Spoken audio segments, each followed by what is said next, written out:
নমস্কার বন্ধুরা, আরডিএন ব্লগ চ্যানেলে আমার সকল প্রিয় বন্ধুদেরকে জানাই স্বাগত।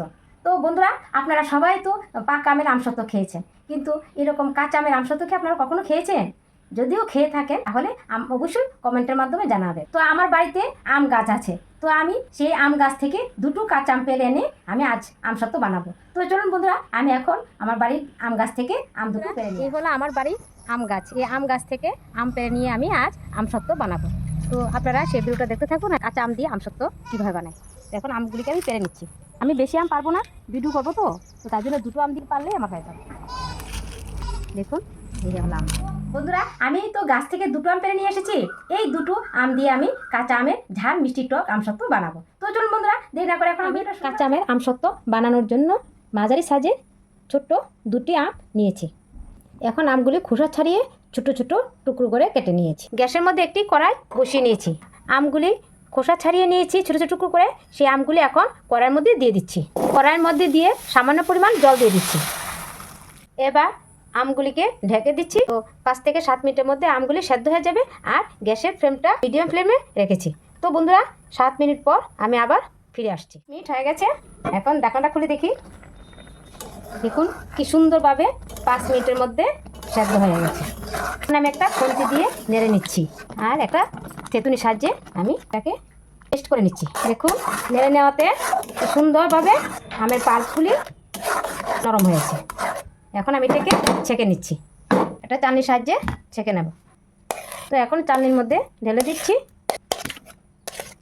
আমগুলি এত সুন্দরভাবে স্মুথলিভাবে সেদ্ধ হয়েছে। দেখুন, চালনির সাহায্যে আমার চালা হয়ে গেছে। একটা বড় ছাঁকনির সাহায্যে আমি ছেঁকে নিয়েছি। আর আমের যে খোসাগুলি আছে সেগুলিকে আমি এখন ফেলে দেব। দেখুন, আমের পাল্পটা কি সুন্দর স্মুথলি হয়েছে। আমি এখন আমের পাল্পটা কড়াইয়ের মধ্যে ঢেলে দিচ্ছি। আমি এই পাল্পের মধ্যে 1 বাটি চিনি দিয়ে দিয়েছি, কেননা আমার আমটা টক, তার জন্য দিয়ে দিচ্ছি। আর এখানে দিয়েছি গোলমরিচ, আর এখানে দিয়েছি চিলি ফ্লেক্স। যেহেতু আমি এখানে কাঁচা আমের আমসত্ত্ব বানাবো, তার জন্য এখানে ফুড কালার দিয়ে দিচ্ছি। এই ফুড কালার কিন্তু আমরা কেকে ব্যবহার করি। তো এই ফুড কালার কোনো ক্ষতি নয়। যেহেতু কাঁচা আমের কালারটা আনার জন্য ফুড কালার দিয়ে দিয়েছি। যেহেতু আমটা টক, তার জন্য দিয়ে দিচ্ছি সামান্য পরিমাণ নুন। গ্যাসটাকে জ্বালিয়ে দিচ্ছি।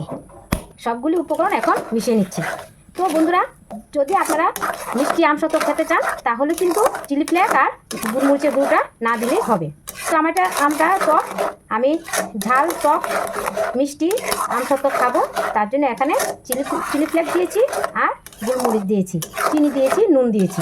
এটা আপনারা চিলি ফ্লেক্স আর গোলমরিচের গুঁড়ো আপনারা ঠিক করে নিতে পারেন। আর মিষ্টিটা দেবেন আপনারা কেমন মিষ্টি খাবেন এ বুঝে চিনিটা দেবেন। আমি তো বানাচ্ছি ঝাল মিষ্টি টক কাঁচা আমের আমসত্ত্ব। দেখুন, মিডিয়াম ফ্লেমে পাল্পটাকে বেশ ভালোভাবে ফুটিয়ে নিয়েছি।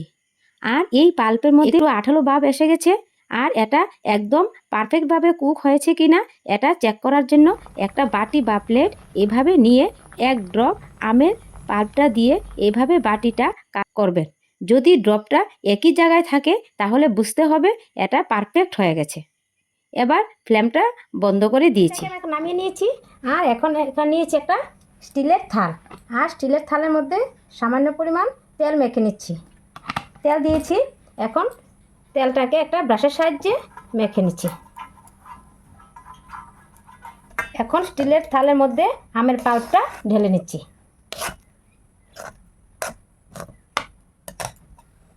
এখানে পাতলা করে দিয়ে দিচ্ছি।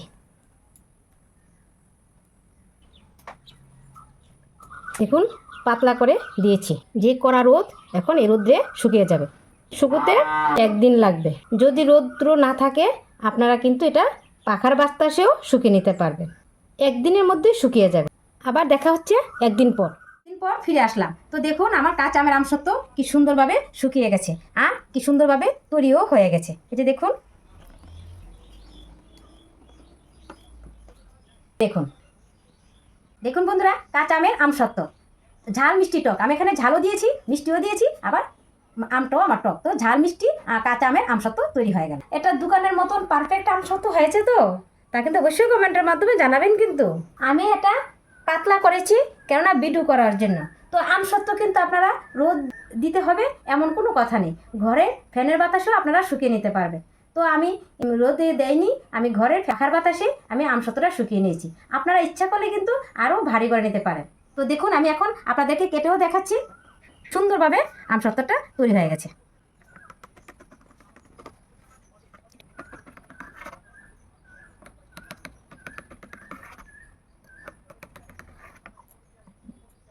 এখন আমি এগুলিকে ফোল্ড করে নিচ্ছি।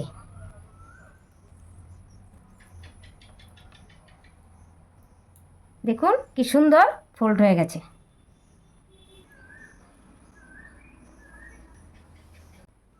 তো বন্ধুরা, কাঁচা আমের আমসত্ত্ব আমার একদম তৈরি হয়ে গেল।